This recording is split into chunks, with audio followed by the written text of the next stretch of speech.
이번 조지아 주 수학 경시 대회에서 우리 학교 역사상 최초로 1등을 차지한 학생을 소개합니다. 더욱 놀라운 것은 이 학생이 미국에 온 지 불과 3년밖에 되지 않았다는 점입니다. 박수로 맞이해주세요. 한나 김 학생입니다. 안녕하세요. 여러분. 제 이름은 한나입니다. 3년 전 제가 처음 이 학교에 왔을 때 누군가 내가 이 강당에서 수학 경시대회 우승자로 연설할 거야 라고 말했다면 저는 그저 웃었을 겁니다. 그때의 저는 영어도 서툴렀고 친구도 없었으며 복도를 지날 때마다 들리는 저 아시아네는 뭐지라는 속삭임에 고개를 푹 숙이고 다녔으니까요. 하지만 오늘 이 단상에 서서 여러분을 바라보며 깨달은 것이 있습니다. 당신의 꿈은 당신의 것이에요.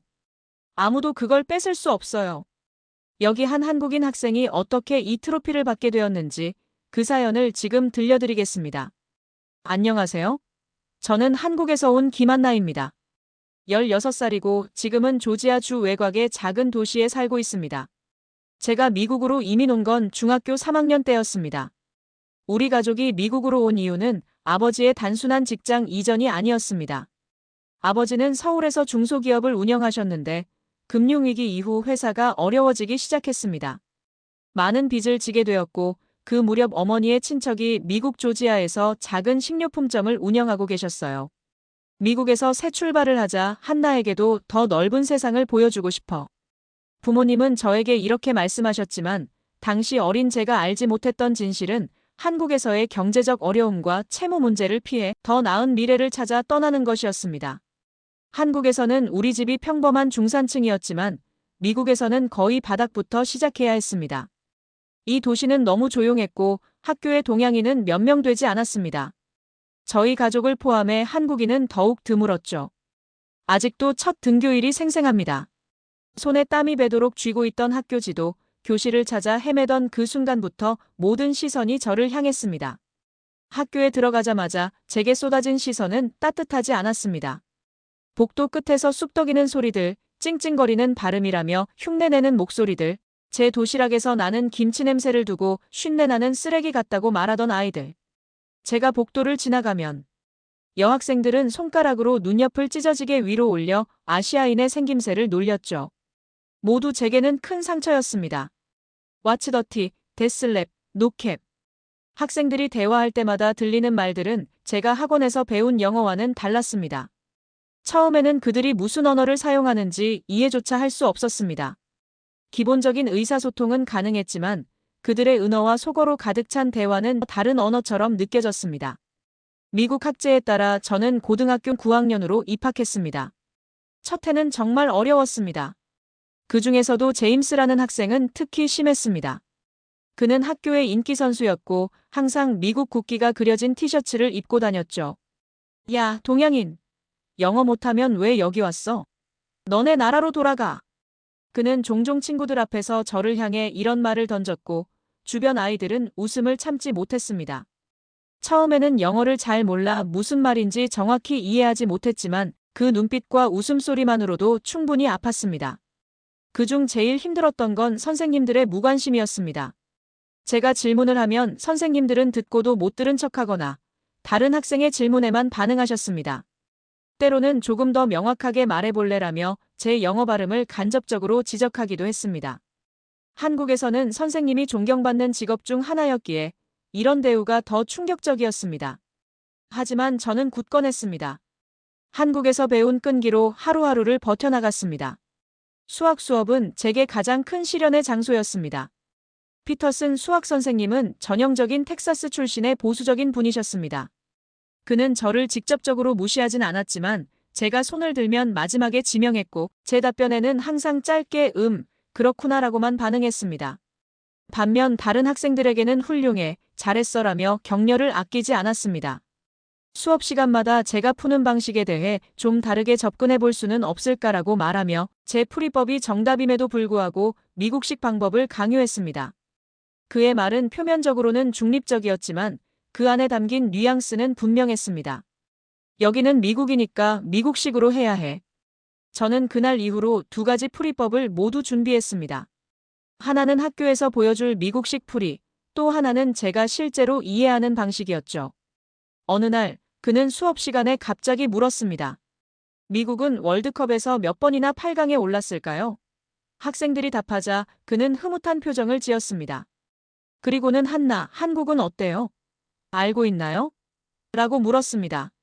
저는 자신있게 네, 2002년에 4강에 올랐어요 라고 대답했습니다. 그러자 그는 코웃음을 치며 아, 그래요? 그건 운이었겠죠. 미국이 정말로 축구에 집중하면 어떤 나라든 이길 수 있을 텐데요 라고 말했습니다. 교실이 웃음바다가 되었고 저는 얼굴이 화끈거렸습니다. 그것은 직접적인 차별은 아니었지만 그 뒤에 숨겨진 메시지는 분명했습니다.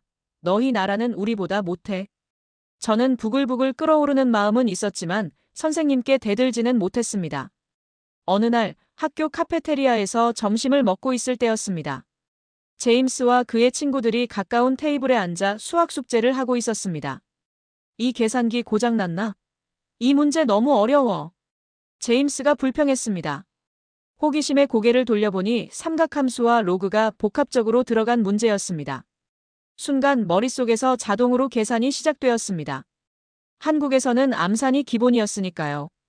중학교 때부터 계산기 없이 복잡한 계산을 하는 훈련을 받았습니다. 정답은 17.3이야. 저도 모르게 말이 튀어나왔습니다. 모두가 저를 쳐다보았습니다. 제임스는 믿지 못하겠다는 눈으로 계산기를 두드렸습니다. 그리고 놀란 표정을 지었습니다. 맞아. 어떻게 알았어?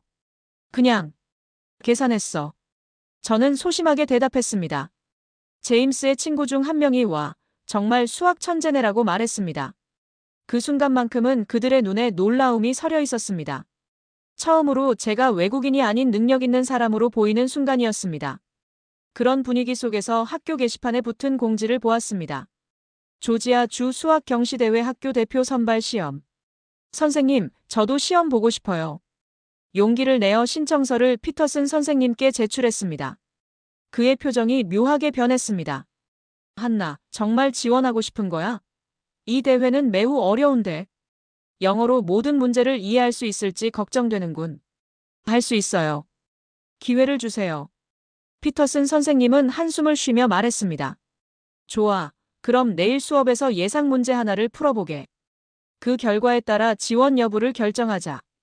다음 날, 그는 칠판에 복잡한 미분방정식 문제를 적었습니다. 이 문제는 작년 경시대회에 나왔던 것보다 쉬운 문제야. 한나, 앞으로 나와서 풀어볼래? 교실이 갑자기 조용해졌습니다. 다른 학생들이 저를 향해 수군거리기 시작했습니다. 불가능해. 저 애가 풀 수 있을 리가 없잖아. 영어도 제대로 못하는데 수학이 되겠어? 제임스가 큰 소리로 말했습니다. 선생님, 그냥 미국 학생 중에서 뽑으시죠. 우리 학교를 대표하는 건데. 하지만 저는 떨리는 마음을 진정시키며 칠판 앞으로 나갔습니다. 분필을 손에 쥐자 이상하게도 마음이 평온해졌습니다. 이것은 제가 가장 편안함을 느끼는 영역이었으니까요.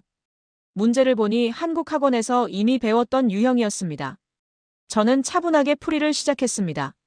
먼저 식을 정리하고 적분 과정을 거쳐 마지막에는 한국에서 배운 특별한 치환법을 사용했습니다. 풀이 과정 중간에 교실에서 작은 탄성이 흘러나왔습니다. 피터슨 선생님의 표정도 점점 변해갔습니다. 제가 마지막 답을 적고 돌아섰을 때 교실은 완전한 침묵에 휩싸여 있었습니다.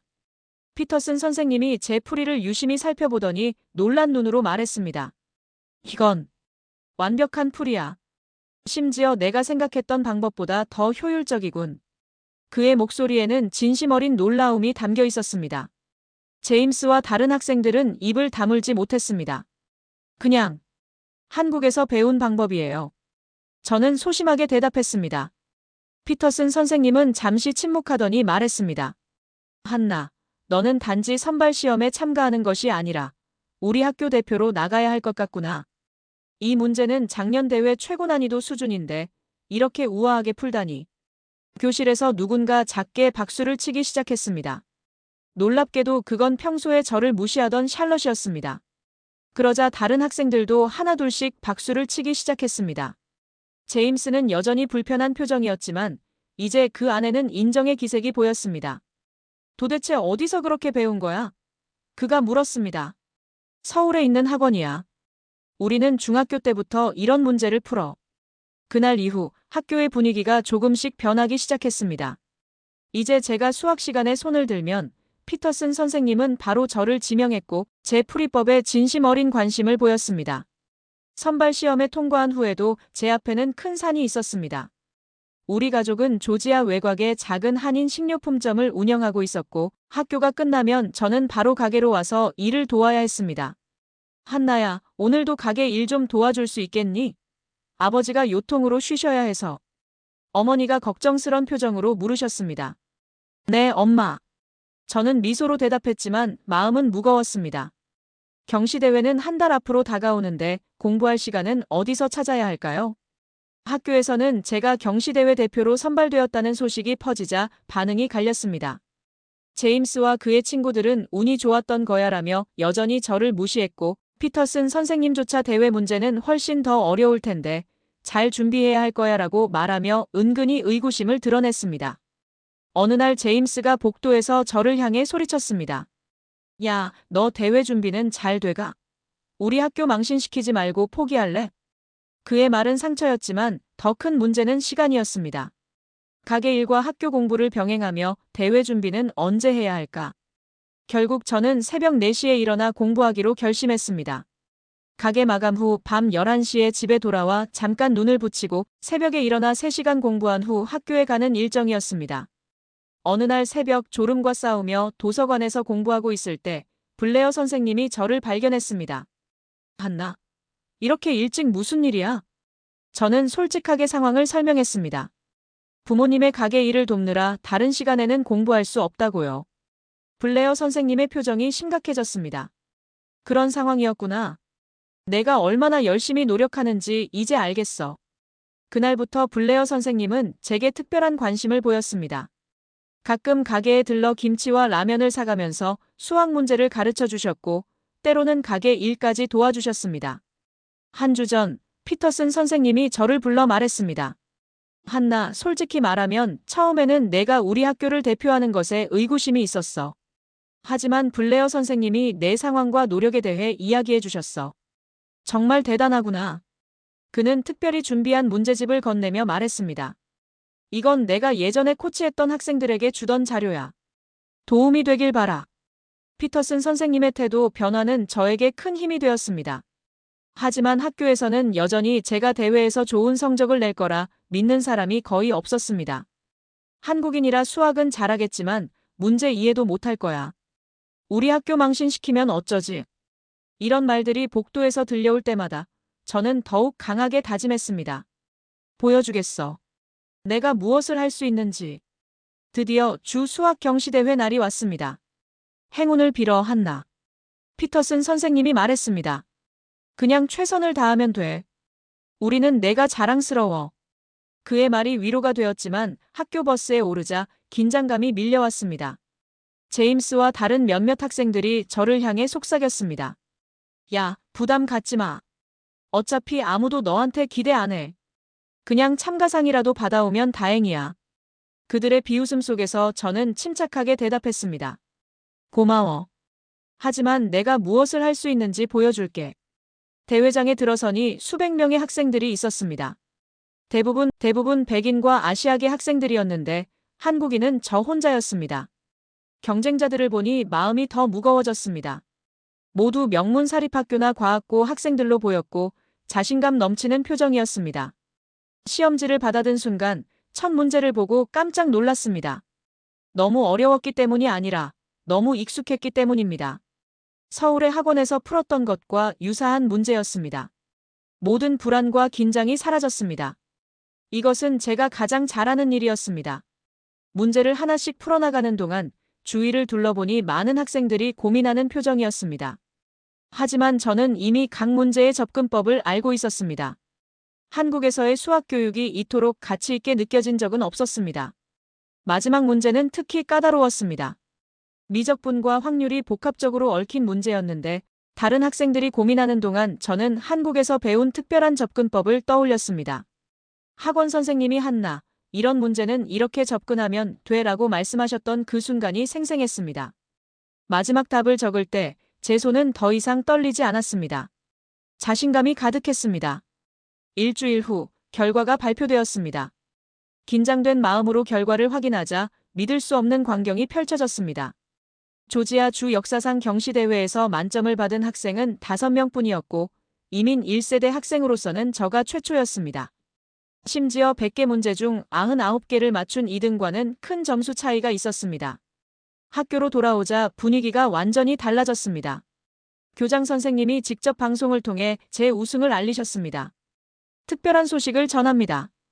우리 학교의 한나 김 학생이 조지아 주 수학 경시대회에서 1등을 차지했습니다. 더욱 놀라운 것은 경시대회 역사상 드문 만점을 받았다는 점입니다. 전교생이 모인 특별조회에서 피터슨 선생님은 눈시울을 붉히며 말했습니다. 제가 한나를 처음 만났을 때 솔직히 의심이 있었습니다. 하지만 한나는 우리 모두에게 중요한 교훈을 가르쳐 주었습니다. 한나가 보여준 것은 단순한 수학 실력이 아닙니다. 끈기와 인내, 그리고 어떤 환경에서도 꿈을 포기하지 않는 정신입니다. 그 말을 들으며 저는 눈물을 참을 수 없었습니다. 제임스는 모두가 보는 앞에서 다가와 손을 내밀었습니다. 미안해, 한나. 내가 이렇게 대단한 사람인 줄 몰랐어. 정말 축하해. 그 순간 저는 승리의 기쁨보다 더 큰 것을 느꼈습니다. 제가 얻은 것은 단순한 트로피가 아니라 존중이었습니다. 이제 저는 MIT 진학을 목표로 하고 있으며 미국 수학 올림피아드 대표 선발전을 준비하고 있습니다. 학교에서는 동아리를 만들어 다른 학생들을 가르치고 있고 피터슨 선생님은 저의 가장 든든한 지원자가 되었습니다. 우리 가족의 식료품점은 이제 지역사회에서 인정받는 곳이 되었고 부모님은 제 미래를 위해 열심히 일하고 계십니다. 저는 여전히 완벽한 억양으로 영어를 구사하지는 못합니다. 하지만 이제는 그런 말들이 저를 흔들지 못합니다. 왜냐하면 제가 누구인지 무엇을 할 수 있는지 스스로 알게 되었기 때문입니다. 제 정체성은 다른 사람의 인정이 아닌 제 자신의 노력과 성취에서 비롯된다는 것을 깨달았습니다. 수학은 제게 단순한 과목이 아닙니다. 그것은 제가 언어의 장벽을 넘어 소통할 수 있는 방법이었고 차별과 편견 속에서도 제 가치를 증명할 수 있는 도구였습니다. 무엇보다 수학은 제게 자신감을 주었습니다. 수학은 그리고 제 꿈은 누구의 허락을 받아야만 존재할 수 있는 게 아니란 걸 알게 해주었습니다. 여러분, 제가 그랬던 것처럼 포기하지 마세요. 끝까지 버티고 나면 세상이 여러분을 다시 보기 시작할 거예요. 감사합니다. 여러분 오늘 이야기 잘 들으셨나요? 한국 청소년들이 국제적인 수학 경시대회에서 상을 휩쓸고 다니는 것이 초등 시절부터 시작하는 높은 교육열이라고 생각합니다. 인종차별적인 은근한 따돌림 속에서도 한국인의 꿋꿋한 인내로 정상까지 해내는 것이 정말 자랑스럽네요. 우리 청소년들도 한국인의 근성이 그대로 묻어납니다. 우리 이민자 학생들을 응원합니다. 여러분들의 구독과 좋아요는 영상 제작에 많은 힘이 됩니다. 여러분들의 소중한 의견도 댓글로 달아주세요. 오늘도 사랑합니다.